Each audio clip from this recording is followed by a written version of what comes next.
안녕하십니까. 이포디에스 뉴스 배종인입니다. 겨울비가 한 차례 지나간 후 날씨가 제법 추워졌습니다. 이제 곧 겨울이 다가올 것으로 예상되는데요. 점점 추워지는 환절기에 건강 조심하시기 바랍니다. 겨울이 찾아온과 동시에 한 해를 마무리하고 내년 계획을 세울 시간이 다가왔습니다. 내년도 어려운 경제가 예상되는 만큼 철저한 계획 마련이 필요할 것으로 생각됩니다. 자, 이포디에스 뉴스 10월의 월간 브리핑을 시작하겠습니다. 10월의 탑기사입니다. 온세미 S5 라인 공개, SiC 웨이퍼 100만 장 생산체제 구축이라는 기사입니다. 온세미가 지난 24일 경기도 부천시에 세계 최대 규모의 최첨단 실리콘 카바이드 제조시설 완공을 기념해 준공식을 개최했습니다. 온세미 부천팹 S5 라인은 최대 가동 시 연간 100만 장 이상의 8인치 SiC 웨이퍼를 제조할 수 있는 생산 능력을 보유했습니다. 하산 엘 코우리 온세미 CEO는 준공식 개회사에서 부천의 6에서 8인치 SiC 웨이퍼 팹은 완전히 통합된 SiC 공급망의 지속적인 성공을 위해 매우 중요한 역할을 담당한다며 우리는 증가하는 SiC 수요를 충족하는 인프라 확충을 통해 전 세계 에너지 인프라와 차량 전기화의 가속화를 지원한다고 강조했습니다. 온세미는 이날 준공식이 끝나고 기자간담회를 개최했는데요. 하산 엘 코우리 CEO는 부천 S5 라인이 램프업되고 팹의 모든 제조시설 최대 가동 시 이전 대비 10배가량의 생산량 증대가 기대된다고 언급했습니다. 온세미 부천 팹은 온세미의 SiC 유일 최대 생산 시설로 전체 글로벌 생산량에서 40%를 차지하는 것을 목표로 하고 있습니다. 온세미는 테슬라를 비롯한 현대, 기아, BMW, 니오 등 글로벌 자동차 OEM의 SiC 디바이스를 공급하고 협력하고 있는데요. 이번 S5 라인 증설은 급격히 증가하는 고객사 수요 충족을 위한 확충으로 2021년부터 자동차 및 산업 부문에 집중한 전략적 의사결정을 통해 해당 영역 생산력 증대에 투자해온 것으로 알려지고 있습니다. 하산 CEO는 산업 및 자동차 부문에서 지속적 생태계 창출을 위한 여정을 가속화할 예정이라며 5년간 지속적으로 추진해 이 부분에 대한 투자도 확대해 나갈 것이라고 밝혔습니다. 네, 이번 시간은 배종인의 뉴스픽입니다. 앞서 온세미의 실리콘 카바이드 전용 팹인 S5 라인에 대한 기사를 전해드렸는데요. 이번 시간에는 특집으로 전력반도체 시장 전망 및 SiC, 겐 등 와이드 밴드갭 반도체에 대해 알려드리도록 하겠습니다. 최근 전력 반도체 기업들의 전력 반도체 캐파 확장이 치열하게 펼쳐지고 있습니다. 인피니언은 독일 드레스덴의 12인치 신규 팹 증설을 예고하고 10억 유로의 공적 자금을 모집하고 있다는 소식을 최근 전했습니다. 또한 인피니언은 말레이시아 쿨림 공장의 투자 계획을 확대해 세계 최대 규모의 200mm SiC 파워 팹을 건설한다고 밝힌 바 있습니다. ST 마이크로 일렉트로닉스도 프랑스 크롤에 위치한 기존 12인치 팹 근처에 신규 팹을 구축하기 위해 글로벌 파운드리와의 협력을 진행하고 있습니다. 울프스피드는 모호크밸리의 SiC 팹 생산성 강화를 위해 13억 달러를 투자해 미국 노스캐롤라이나주 채텀 카운티에 대규모 SiC 웨이퍼 생산 시설을 갖추고 향후 10년간 추가 생산 능력 확보에 집중할 것으로 보입니다. 채텀 공장 가동 시 기존 더럼 SiC 공장 대비 10배 많은 웨이퍼 생산이 가능할 것으로 보입니다.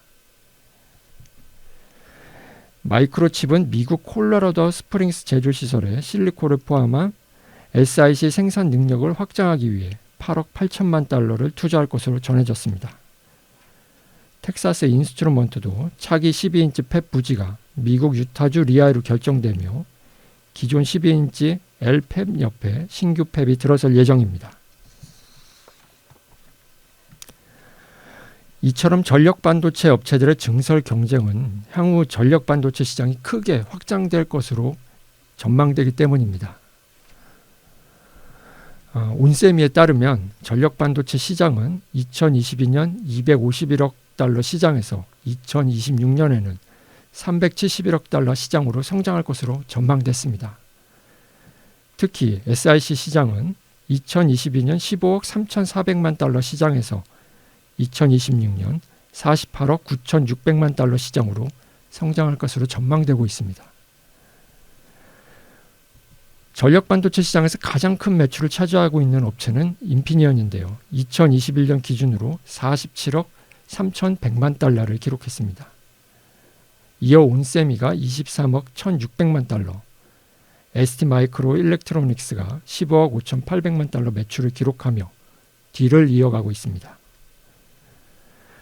국내 시장도 급성장하고 있는데요. 신한투자금융은 지난해 2021년부터 2025년까지 국내 전기차량 SiC 전력반도체 시장 규모가 연평균 72% 성장해 2025년 국내 1조 230억 원 시장으로 성장할 것으로 전망했습니다. NH투자증권도 SiC 웨이퍼 시장이 향후 5년간 연평균 30% 이상의 고성장을 할 것으로 전망한 바 있습니다. 이렇게 전력 반도체 시장이 지속적으로 확대되고 있는 이유는 전기차를 비롯한 다양한 디바이스들이 전동화되면서 전력 반도체 수요가 늘고 있기 때문입니다. 메르세데스 벤츠의 비전 EQXX는 100km당 10kWh 미만의 뛰어난 에너지 소비로 1회 충전으로 1000km를 초과할 수 있는 최고의 에너지 효율성을 보여주기도 했습니다. 이런 에너지 효율성을 달성하기 위해서는 자동차 배터리의 용량뿐만 아니라 배터리의 전원을 효율적으로 사용하고 전력 소비를 최소화하기 위한 전력 반도체 및 시스템 구성이 중요하기 때문입니다. 특히 전기차에 탑재되는 배터리의 평균 전압은 400V 수준인데 전력 반도체가 100배 넘는 전압을 처리해야 합니다. 또한 최근의 고성능 전기차는 800V 수준의 고전압을 요구할 전망입니다. 여기에 알리100 등 탄소 감축을 위해 향후 에너지 생산에서 풍력, 태양광 발전의 확산이 빠르게 진행될 예정입니다. 특히 전력 소모량 1%의 경제적 가치가 최근 부각되고 있는데요. 한국전자통신연구원 이영석 박사에 따르면 한국의 경우 이 1%는 4조 원의 가치를 가지고 있으며 에너지 효율을 향상시켜 가전등급을 2등급에서 1등급으로 만들었을 때 약 8,320기가와트시를 절약할 수 있다고 합니다. 이는 화력발전소 3기가 1년간 생산하는 전력량과 맞먹습니다. 이에 전력반도체는 기존 실리콘보다 강화된 새로운 소재를 요구하고 있습니다. 그것이 최근 주목받고 있는 SiC 겐입니다. SiC는 기존 실리콘에 탄소를 결합한 화합물이고 겐은 갈륨과 질소를 합친 화합물입니다. 같은 화합물일 반도체라도 둘의 쓰임은 다릅니다. SiC의 경우 실리콘에 비해 10배 이상의 전압을 견딜 수 있습니다. 이에 자동차, 풍력, 태양 등 고전압 제품에 많이 사용됩니다. 겐의 경우 빠른 스위칭 성능으로 높은 전력 변환 효율 향상 및 소형화가 가능해 스마트폰, PC, 데이터 센터 및 우주 산업에서의 활용성이 높습니다. 특히 겐의 경우 밴드갭이 넓어 실리콘보다 높은 열에 견딜 수 있습니다. 이에 전력 반도체 화합물의 채용이 늘어나고 있습니다. 테슬라는 2018년 모델 3 인버터에 ST마이크로 일렉트로닉스의 SiC 모스펫 모듈 24개를 처음으로 탑재한 바 있습니다. 기존 실리콘 대비 효율은 10배 증가하고 부피는 43% 감소, 무게는 6kg을 감소하는 효과를 본 것으로 알려지고 있습니다. 테슬라의 SIC 채택 이후 현대차, BYD, 토요타, 르노, BMW 등 여타 완성차 업체들의 SIC 전력 반도체 채용도 늘고 있습니다. 현대자동차는 SIC 전력 반도체를 직접 설계하기도 했는데 아이오닉 5에 탑재된 인버터 파워 모듈에 독자 개발한 SIC 반도체가 탑재된 바 있습니다. 이를 통해 전력 효율은 2에서 3%, 주행 거리는 5% 개선된 것으로 알려지고 있습니다. 이렇게 화합물 반도체의 성능이 좋더라도 전부 화합물 반도체로 교체되지는 않을 것으로 전망되고 있습니다. 이는 모든 전력 반도체를 화합물 반도체로 바꿀 필요가 없기 때문입니다. 기존의 실리콘 반도체로도 충분한 성능을 낼 수 있는 영역의 경우 가격적 이점이 높은 실리콘 반도체를 이용하는 것이 훨씬 경제적입니다.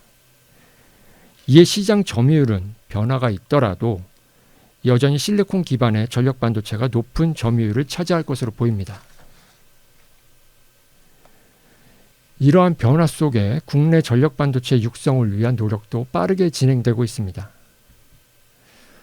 삼성전자는 삼성 파운드리 포럼 2023에서 2025년에 8인치 갠 전력 반도체의 파운드리 서비스를 시작하겠다고 밝힌 바 있습니다. 또한 차량용 반도체 시장에 최적화된 공정을 적기에 개발해 자율주행 단계별 인공지능 반도체부터 전력 반도체, MCU 등을 고객 요구에 맞춰 양산해 나갈 계획이라고 밝혔습니다. 정부도 2025년까지 글로벌 수준의 차세대 전력 반도체 경쟁력 확보를 목표로 상용화 제품 5개 이상 6에서 8인치 기반 인프라 구축에 본격 나설 방침입니다. 이에 일환으로 지난 7월에는 화합물 전력 반도체 고도화 기술 개발 사업이 총 사업비 1,384억 6천만 원 규모로 예비 타당성 조사를 통과한 바 있습니다. 빠르게 성장하는 전력 반도체 시장에서 우리나라도 빠른 기술 개발을 통해 경쟁력 있는 제품 개발이 이루어지기를 진심으로 바랍니다. 오늘은 전력 반도체 시장에 대해서 알아봤습니다.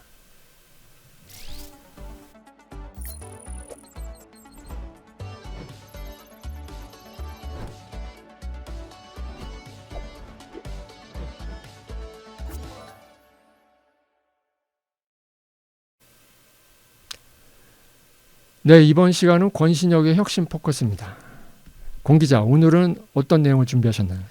네, 오늘의 혁신 포커스는 안전 인프라에서의 컴퓨터 비전에 대해서 이야기하겠습니다. 인공지능 서비스의 시작은 인지, 인식에서부터 비롯된다고 해도 과언이 아닌데요. 컴퓨터 비전이 안전 산업 및 안전 인프라에서 굉장히 광범위하게 도입, 구축되고 있습니다.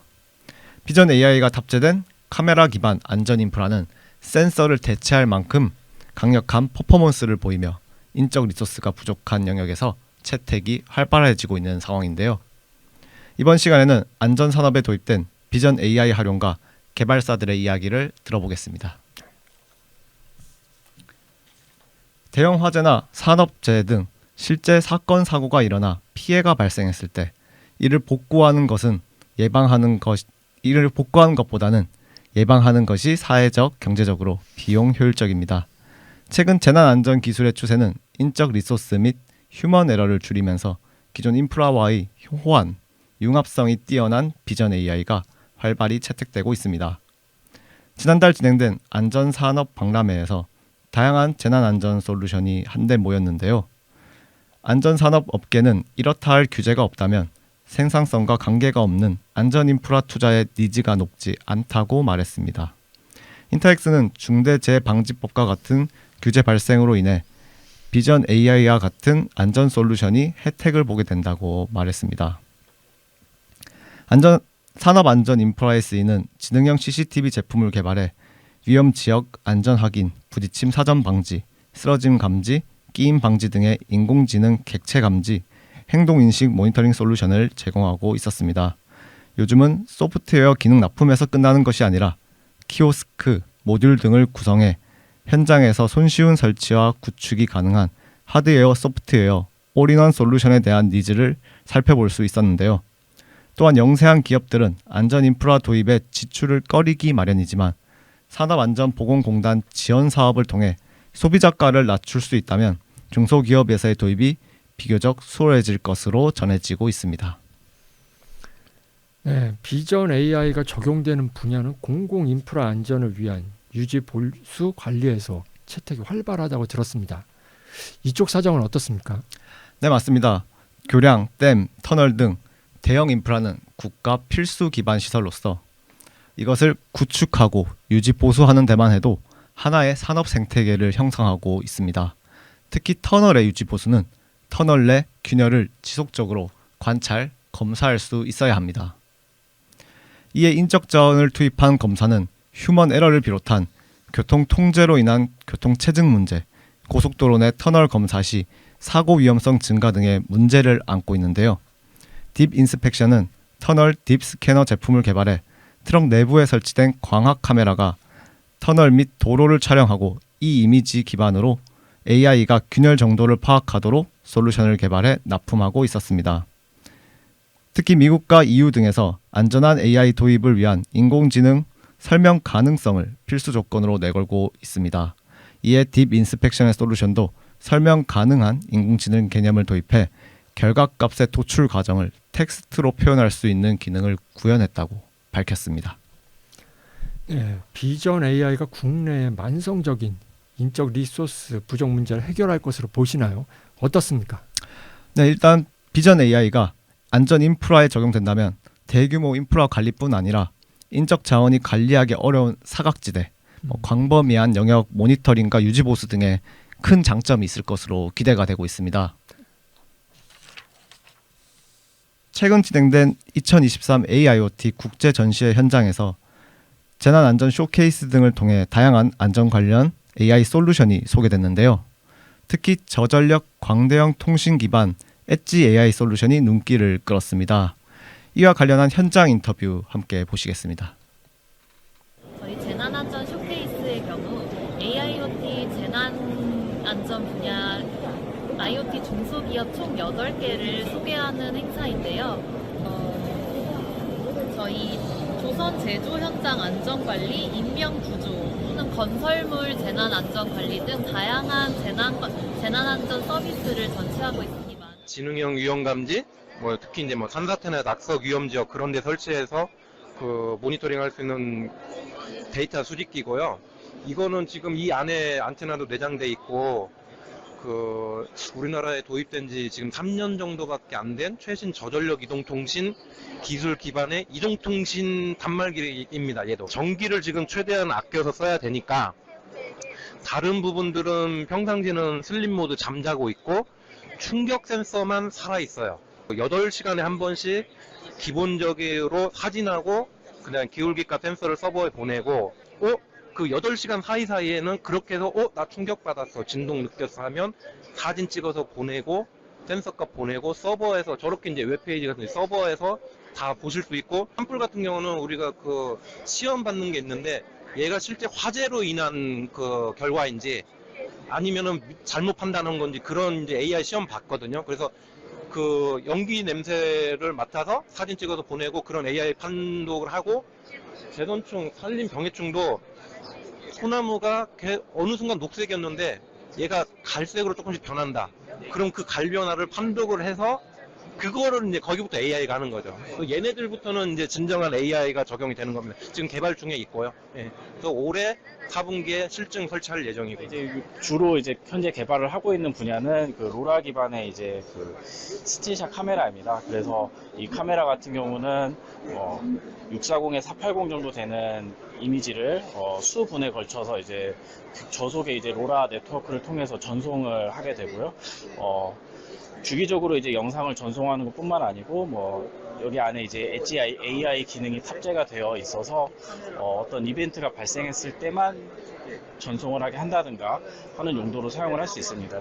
특히 이제 CCTV 설치가 어려운 그런 전력선이라든가 통신이 확보되지 않는 그런 환경에서 설치할 수 있도록 저희가 지원을 하고 있고요. 현장이 이제 굉장히 닿기 어려운 곳이라든가 너무 원격에 있는 경우에 이제 만약에 그쪽에 있는 센서 시스템에 문제가 생겼을 경우 이제 눈으로 확인하는 게 필요한데, 그런 경우에 이제 유지보수 직접 이렇게 방문을 하게 되면 이제 유지보수 비용이 과하게 책정되다 보니 그런 부분에서 어려움을 토로하는 그런 고객들이 많다 보니까 저희가 이제 이런 제품을 개발을 하게 되었고요. 소규모 네트워크를 구성하는 경우는 이런 식으로 이제 MPU가 탑재된 로라 네트워크 서버를 함께 이제 저희가 이제 개발해서 판매를 하고 있습니다. 네, 이미 재난 안전 인프라에서 비전 AI 시장은 선도 기업들이 다수 진입해 있어 시장 경쟁이 치열한 상황입니다. 이에 로라, LTE 캣 M1 등 저전력 통신을 활용해 센서, 카메라, 비전 AI 등을 결합한 융복합 AIoT 솔루션이 틈새 시장을 만들어가고 있는 상황입니다. 향후 시장 안착이 기대되고 있는데요. 인프라단의 비전 및 엣지 AI가 사회 전반에 펼쳐지면서 세상을 좀 더 디지털화할 것으로 예측이 되고 있습니다. 이에 발맞춰 MPU 칩의 대중화와 기능 향상, AI 알고리즘의 최적화 및 경량화가 향후 인프라로서의 비전 및 엣지 AI의 해결 과제가 될 것으로 생각이 됩니다. 이상 혁신 포커스는 여기까지입니다. 즐거운 주말 되시기 바랍니다. 네, 좋은 이야기 잘 들었습니다. 권 기자 수고했습니다. 감사합니다.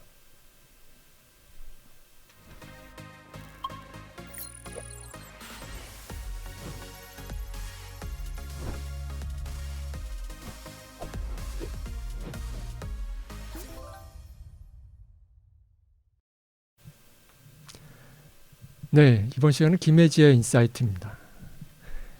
김 기자, 지난주에 위성통신 포럼 강충구 집행위원장의 인터뷰 특집 기사가 나갔었죠. 최근 위성통신 시장 동향은 어떠한가요? 네, 5G를 넘어 차세대 네트워크로 6G 이동통신이 2030년 상용화를 목표하고 있습니다. 6G에서는 UAM과 같은 첨단 기술에 요구되는 대용량의 장거리 이동통신 인프라를 뒷받침하기 위해 지상을 벗어나 위성으로의 통신이 주목받고 있는데요. 저궤도 위성은 고도 300에서 1500km에서 활동하는 위성으로 도서 상관처럼 지상망 구축이 어려운 경우 이를 보완할 수 있어 주목받게 되었습니다. 특히 우크라이나 전쟁에서 활용되며 국방 분야에서 전략적으로 위상이 높아졌고, 기존 정지 궤도와 달리 저궤도 위성 통신은 전송 속도와 지연 시간이 LTE에 상응해 향후 스마트폰과 직접 접속되는 모바일 서비스로도 고려되고 있습니다. 글로벌 위성통신 시장 동향을 살펴보면 우선 미국 스페이스X의 스타링크, 원앱, 아마존 등이 적극적인 행보를 보이고 있는데요. 우선 일론 머스크의 스페이스X가 재사용 발사체 개발로 발사 비용 원가를 10분의 1로 낮추며 많은 저궤도 위성군을 구축해서 초고속 인터넷의 길이 열렸습니다. 스페이스X는 스타링크를 통해 전 세계 45개국 서비스 중이며 향후 1만 2천 개 위성을 발사할 계획입니다. 하나시스템이 7% 지분을 갖고 있는 원앱도 2023년 하반기 글로벌 게이트웨이 구축을 통해 본격적인 서비스 제공을 목표하고 있다고 합니다. 아마존도 거액 투자가 예상되며 2025년 이후 상용화가 예상되고 있습니다. 또 중국 쪽에서도 활발하게 투자를 하고 있어 1만 2천 개의 위성군을 구축할 계획을 추진하고 있습니다.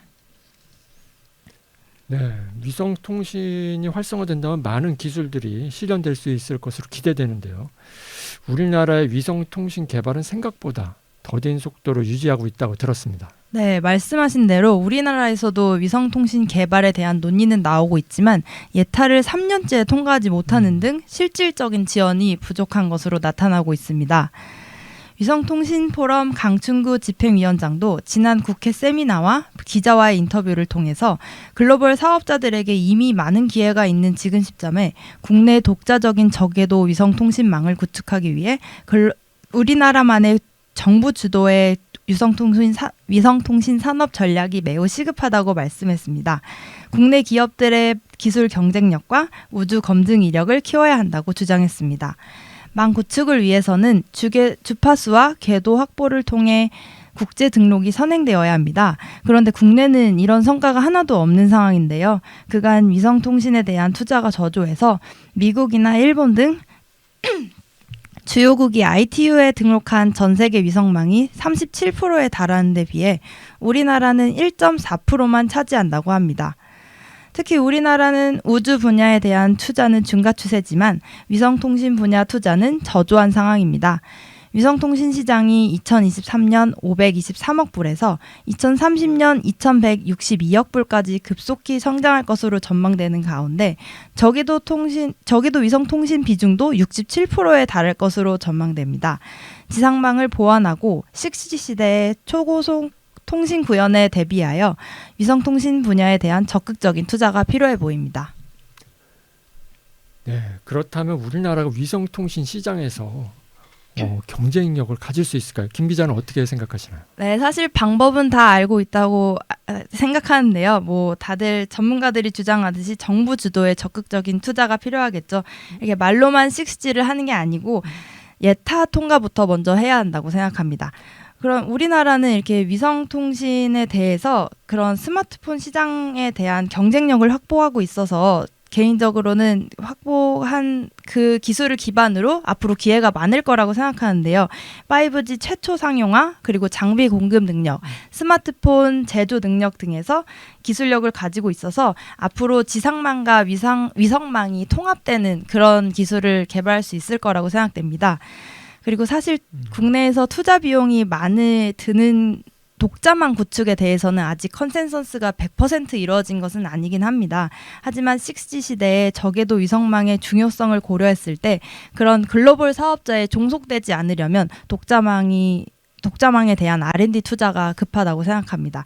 이렇게 민간 투자만 해서는 국내에는 커버할 수 있을지언정 나중에 글로벌로 사업자로 나가기에는 약간 어려울 것 같다고 생각합니다. 물론 처음에는 한화 시스템이 하는 것처럼 원앱에 기반으로 위성통신 네트워크를 할 때 국가 간의 연대도 중요하다고 생각합니다. 그래서 스페이스X는 국내 게이트웨이를 설치할 때 국경 간 공급 허가를 받는 방향으로 진행을 하는데요. 이것이 처음에는 일반적일 수 있는데 나중에는 그런 국내 사업자 보호가 중요하다고 생각합니다. 따라서 이러한 망 구축 투자 비용, 수익성, 활용 방안, 후발 사업자 지원 등에 대한 다각적인 논의가 필요합니다. 향후 활용 범위와 서비스 요구 사항이 확정되지 않은 상황에서 어떤 궤도 및 주파수를 채택할지는 아직 명확하진 않지만 나중에 기술 발전이나 그런 해외 사업자의 동향을 고려한다면 KU 대역이나 KA 대역을 중심으로 선제적인 국제 등록을 먼저 추진해 볼 수 있겠습니다. 이처럼 이렇게 개발뿐만 아니라 서비스도 연계하는 게 중시되고 있는데요. 강충구 집행위원장도 이렇게 말씀하셨습니다. 그 시스템 개발뿐만 아니라 서비스 분야의 정책을 갖추는 투트랙 전략을 통해서 앞으로 지상망과 위성망을 결합해서 초기에는 음영 지역에 대한 커버를 할 것이고 나중에는 글로벌 사업자로 나가는 방향으로 하는 것에 대해서 고려해 볼 만하다고 생각합니다. 네, 김 기자 의견 잘 들었습니다. 앞으로 업데이트될 6G와 위성통신 동향에 대해서도 잘 다뤄주시기 바랍니다. 수고했습니다.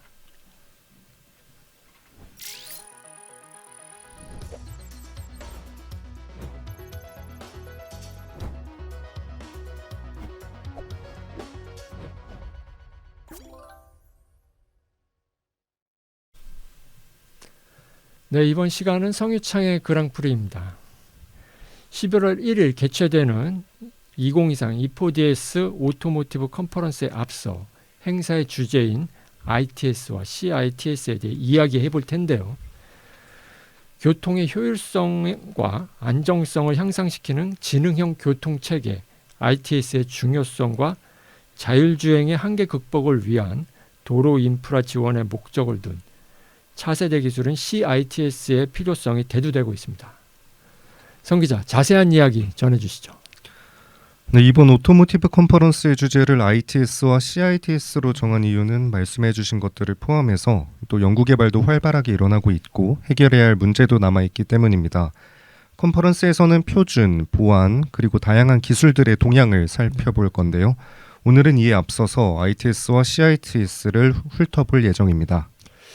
네, ITS는 전부터 존재했던 기술인데 계속해서 주목받고 있는 이유는 무엇인가요? 네, ITS는 이동의 질을 높여주는 기술이자 체계입니다. ITS는 1990년대 초에 국내에 도입되면서 대대적인 기반시설 구축 사업을 시행해 왔습니다. 네, 지난 30년간 첨단 기술의 발전과 함께 더욱 정확하고 유용한 서비스들이 개발, 제공되고 있습니다. 평소에 아주 익숙하게 이용하시는 내비게이션, 택시, 주차장, 대중교통 등 각종 교통정보 제공 앱들은 ITS를 기반으로 만들어진 서비스들입니다. 일상생활과 매우 밀접한 분야이고 새로운 교통수단과 시스템은 끊임없이 등장할 것이기 때문에 ITS의 역할도 지속될 것으로 보입니다. 네, 차세대 기술은 CITS도 연구 개발이 활발하게 이루어지고 있는데 어떤가요? 2013년 CITS의 기본 계획이 수립되고 2014년부터 시범 사업이 진행되면서 기존의 ITS와 차별화되는 차세대 시스템인 CITS 위주로 서비스들이 개발되고 있는데요. CITS는 자율주행 분야에서 시스템 차원의 효율성을 극대화할 수 있는 핵심 기술 분야로 꼽힙니다. CITS는 주변 교통 상황과 위험 상황 정보를 실시간으로 제공해 도로관리 중심이 아닌 이용자 안전 중심의 교통 시스템입니다. 또한 악천후 시의 차량 센서의 기능 저하, 원거리 검지 및 사각지대 등 자율주행의 한계를 극복하기 위한 기술로 주목받으면서 패러다임 변화를 이끌고 있기 때문에 시장 규모의 확대도 따라서 기대가 되고 있습니다.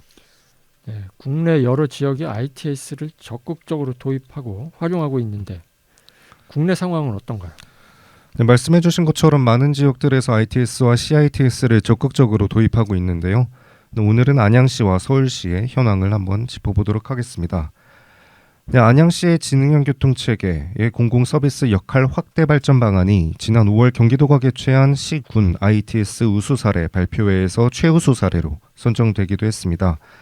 안양시는 2020년부터 23년까지 스마트시티 통합 플랫폼 구축, ITS 확대 사업 등 국토교통부 공모 사업을 활용해서 각 부서가 보유한 CCTV 등 안전 인프라를 연계하고 디지털 플랫폼 통합 사업을 추진했고요. 도시 내 사건 사고의 통합 관리 기반을 마련했습니다.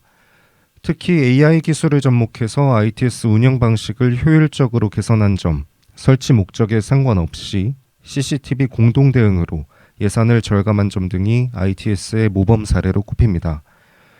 서울시 같은 경우에는 지난해 10월에 시민 누구나 서울 CITS 교통 데이터를 제공받아서 활용할 수 있도록 국내 최초로 오픈 API로 개발을 해서 공공 데이터와 서울교통 빅데이터 포털에서 제공하고 있는데요. 서울 CITS는 국토교통부와 함께 자율주행 및 교통 변화에 선제적으로 대응할 수 있도록 V2X 기반 첨단 시설을 상암, 강남 등 도심 지역, 그리고 중앙버스 전용 차로를 운영하는 도로에 구축하고 운영하고 있습니다. 또 수원시와 강릉시는 글로벌 ITS 총회를 개최하는데요. 수원시는 2025년 ITS 아태 총회, 강릉시는 2026년 ITS 세계 총회를 개최하면서 세계의 이목이 집중될 것으로 보입니다. 네, 지역마다 ITS 서비스를 도입하는 만큼 관련 기관과 기업들도 많을 것으로 생각되는데요. 네, 그렇습니다. 우리나라는 지능형 교통체계 협회 ITS 코리아와 한국 ITS 학회에서 ITS와 CITS에 대해서 적극적으로 논의를 하고 있습니다.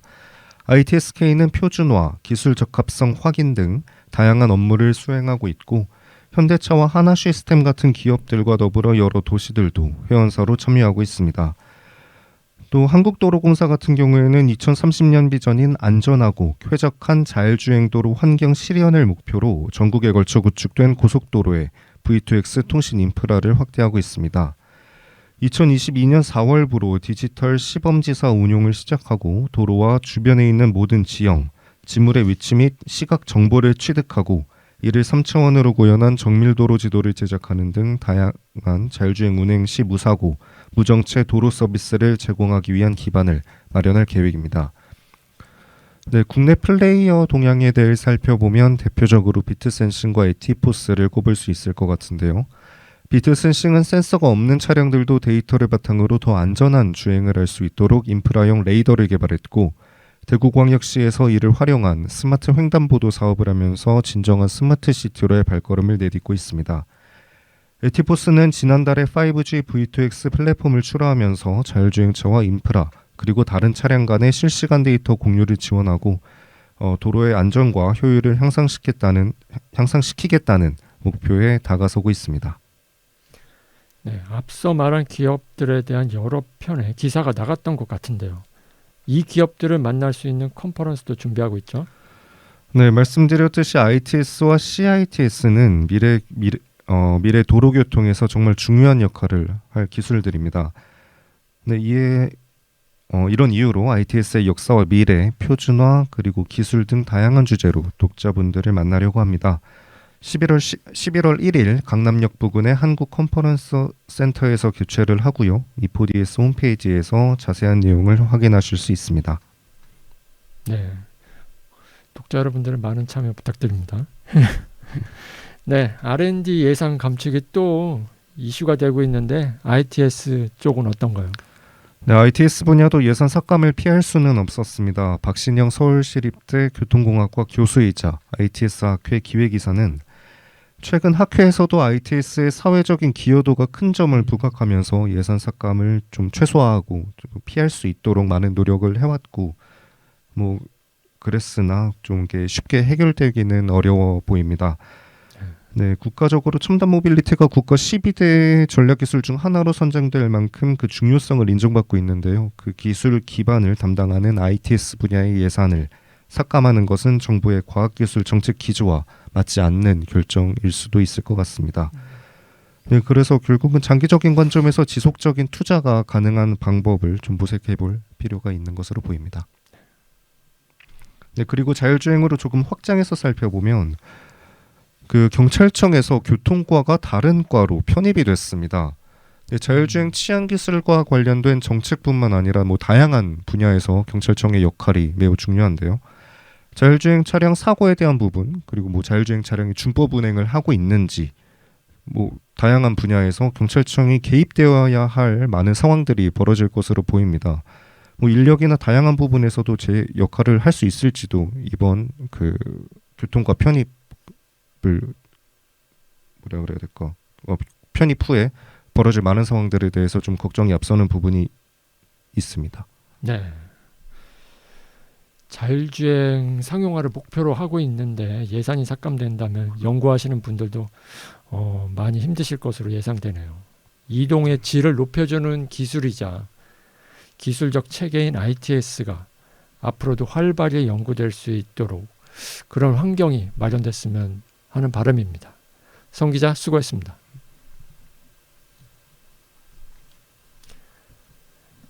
네, 다음은 10월의 인물입니다.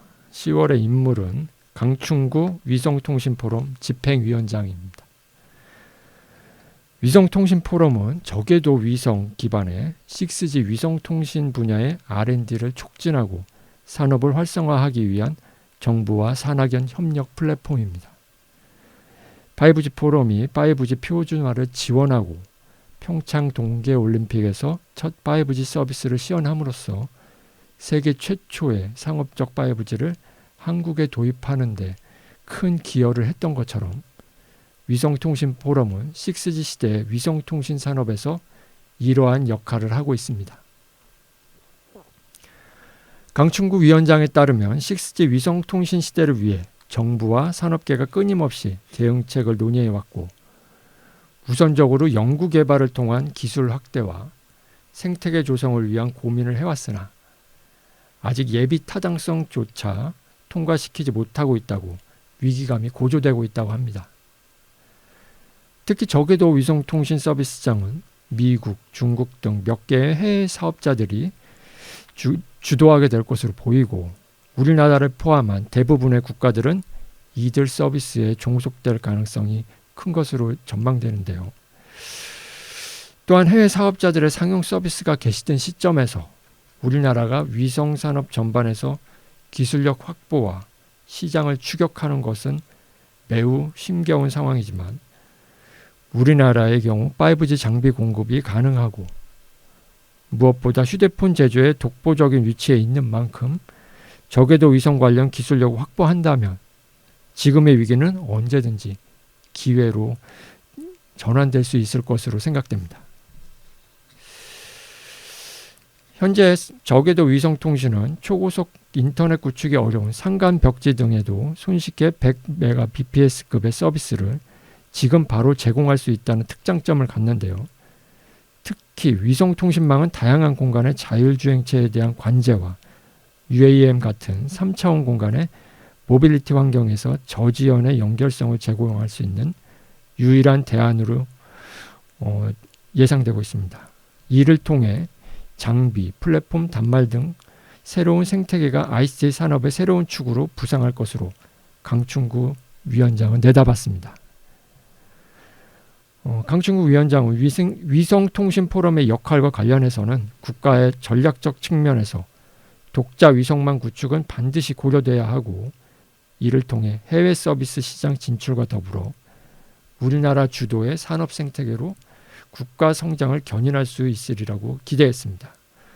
또한 도래하는 산업적 전략과 국가 R&D 정책 수립에 필요한 민관 협력의 중요성을 강조했고 국내를 넘어 글로벌 서비스 시장 진출에 필요한 국가적 역량을 확보하기 위한 싱크탱크 역할을 수행하겠다고 밝혔습니다. 자세한 기사는 저희 E4DS 뉴스 홈페이지에서 강충구 위성통신포럼 집행위원장 인터뷰 기사를 참고해 주시기 바랍니다.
네, 이제 10월의 E4DS 뉴스 월간 브리핑을 마치겠습니다.